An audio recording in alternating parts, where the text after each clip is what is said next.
ने शब्द दिया है, रोजगार मेला नाम दिया है और जो जिक्र किया जा रहा है कि 3 बार यहाँ पे रोजगार मेला लगा और उसके माध्यम से कुछ बच्चों को रोजगार दिया गया, ऐसा मैंने देखा था।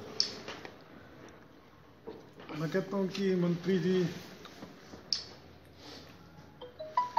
श्वेत पत्र जारी कर दें कि रोजगार मेले के द्वारा कितने बच्चों को रोजगार दिया गया। ये खाली बहकाने की बातें हैं।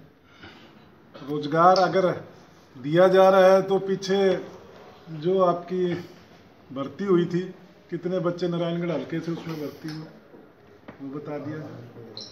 अभी पता लगा कि पुलिस की भर्ती हुई है, कितने बच्चे उसमें भर्ती हुए वो बता दें। कितने बच्चों को रोजगार पिछले 4.5-5 साल के दौरान दिया गया वो बताएं। खाली मेले लगाने से, स्कूटरों के ऊपर घूमने से, अपने झंडे लहराने से लोगों के बीच में बहकाया जा रहा है कि आपके पीले गुलाबी कार्ड बनाए जाएंगे, फार्म भरे जा रहे हैं। पिछले 5.25 साल 4.5 साल आपने क्या किया? क्या एक भी किसी का पीला गुलाबी कार्ड बनाया गया? आज खाली वोट के लिए, वोट लेने के लिए, लोगों को बहकाने के लिए रोजगार मेले की बात की जाती है, पीले गुलाबी कार्ड के फार्म भरने की बात की जाती है, किसान को पेंशन की बात की जाती है। ये जो लोग हमारे फौजियों के ऊपर राजनीति करते हो, जो हमारे फौजी शहीद हुए हैं उनके ऊपर राजनीति जो पार्टी करती है, आप उससे उम्मीद कर सकती है कि वो किसी की सगी है?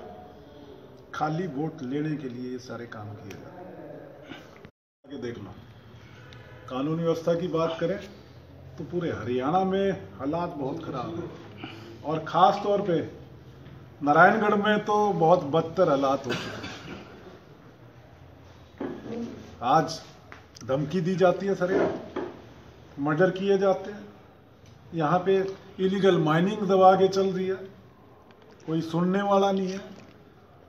गरीबों के साथ इतनी ज्यादती कर रही है और लोगों के साथ साथ सरकार भी कर रही है। अभी मुझे बताया गया कि 10% वाटर सप्लाई के जो बिल हैं उनके ऊपर 10% और एक्स्ट्रा चार्जेस लगा के वो बढ़ा के दे दिए। लोगों में हाहाकार है। बिजली के रेट को कहा गया कि कम कर दिए हमने, पर अगर आम आदमी जब बिल देखता है तो उसका रेट वही है, कहीं कम नहीं। देखिए, अगर आप नशे की बात करें तो पंजाब के क्या हालात हो गए। पिछले 10 साल में पंजाब बहुत पीछे चला गया। वहाँ का नौजवान ख़त्म कर दिया था नशे ने और उसका असर अब आप हरियाणा में दिखाई दे रहा है। हरियाणा के अंदर कोई कंट्रोल ना किया गया तो जो हालात पंजाब के हैं वही हालात हरियाणा के होने जा रहे हैं।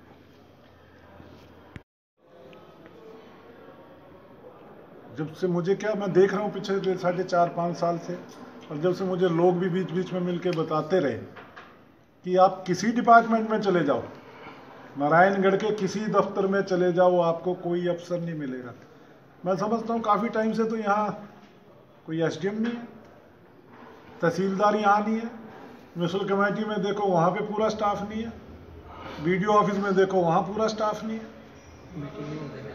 यहाँ का नागरिक जब भी किसी दफ्तर में जाता है वो चक्कर काट के वापस अपने घर को चला जाता है, क्योंकि कोई सुनने वाला नहीं है।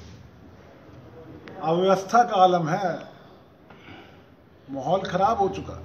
भाई साहब, आप बता रहे हैं कि किसका हुआ है और आने वाले चुनाव में जनता बताएगी भी। खाली नारायणगढ़ में एक ही आदमी का विकास हुआ है, बाकी तो सबको विकास के नाम पे घुमाया गया। आज क्या हालात है?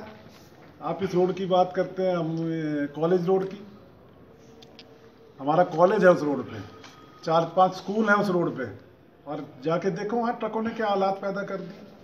आप पैदल नहीं निकल सकते वहाँ से, उस रोड से पैदल जाना मुश्किल है। पीछे यहाँ से कई एमसी थे और लोग थे यहाँ के लोकल, उन्होंने धरना दिया था 2 साल पहले और आज फिर वही हालात दोबारा बना दिए। क्या वहाँ इलीगल माइनिंग नहीं हो रही? क्या वहाँ कौन सी गाड़ियाँ चल रही हैं?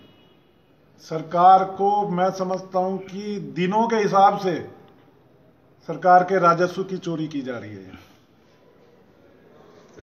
सुप्रीम वो जो अरावली की बात है, उसमें क्या है कि इन्होंने अरावली को फॉरेस्ट से बाहर किया था, करने की प्लानिंग की थी, जिसके अगेंस्ट सुप्रीम कोर्ट में परसों चौथी कोई साथी गया और सुप्रीम कोर्ट ने बहुत बुरी तरह हरियाणा सरकार को लताड़ा है उसमें।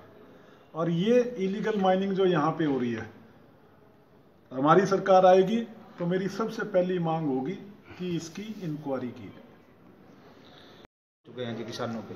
माननीय मंत्री जी को वो वीडियो भी दिखाओ ना, जिसमें वो गांव में जाके कहते हैं कि हमने तो पिछली पेमेंटें भी करवाई हैं। भाषणों में कहते हैं कांग्रेस के समय की पेमेंटें भी हमने करवाई हैं। उनको वो वीडियो दिखाओ और आज के हालात दिखाओ कि हर साल यहाँ पे लोग धरने पे बैठते हैं, किसान धरने पे बैठते हैं, और हर 10 दिन के बाद ये कहा जाता है कि हम 10 दिन के अंदर पेमेंट कर देंगे। क्यों नहीं करवा रहे फिर वो पेमेंट? खाली भाषण ही देना जानते हैं, क्यों नहीं उनके बीच में जाके इस समस्या को सुलझाते? जहाँ तक विपक्ष की बात है, हमने तो पिछले 4.5-5 साल के दौरान विपक्ष के रूप में हर मुद्दे को उठाने की कोशिश की है।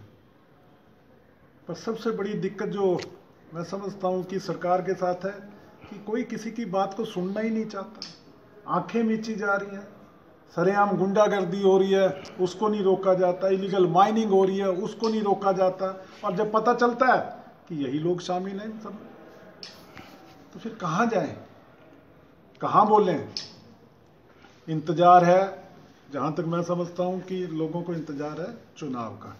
चुनाव में सही फैसला करेंगे और चुनाव के माध्यम से ही अपनी आवाज़ को उठाएंगे।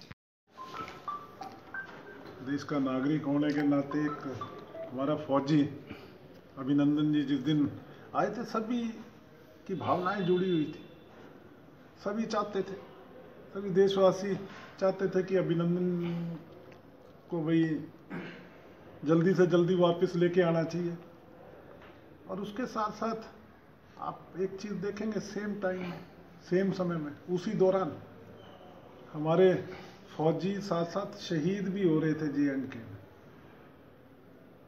बीजेपी ने एक ऐसा माहौल बनाया कि अभिनंदन को तो खाली बीजेपी ने छुड़वाया, नहीं तो छोड़ता ना कोई। नहीं, ये सभी जानते हैं कि ये एक संधि द्वारा पहले से ही तय था कि कोई फौजी अगर पकड़ा जाता है किसी भी देश का तो उसको छोड़ा जाता है। पर इसको वो कैश किया जा रहा है। मोदी जी अपने भाषणों में फोटो लगा रहे हैं शहीदों को, शहीदों के ऊपर भी राजनीति की जा रही है। आप समझ सकते हैं कि इनकी क्या मंशा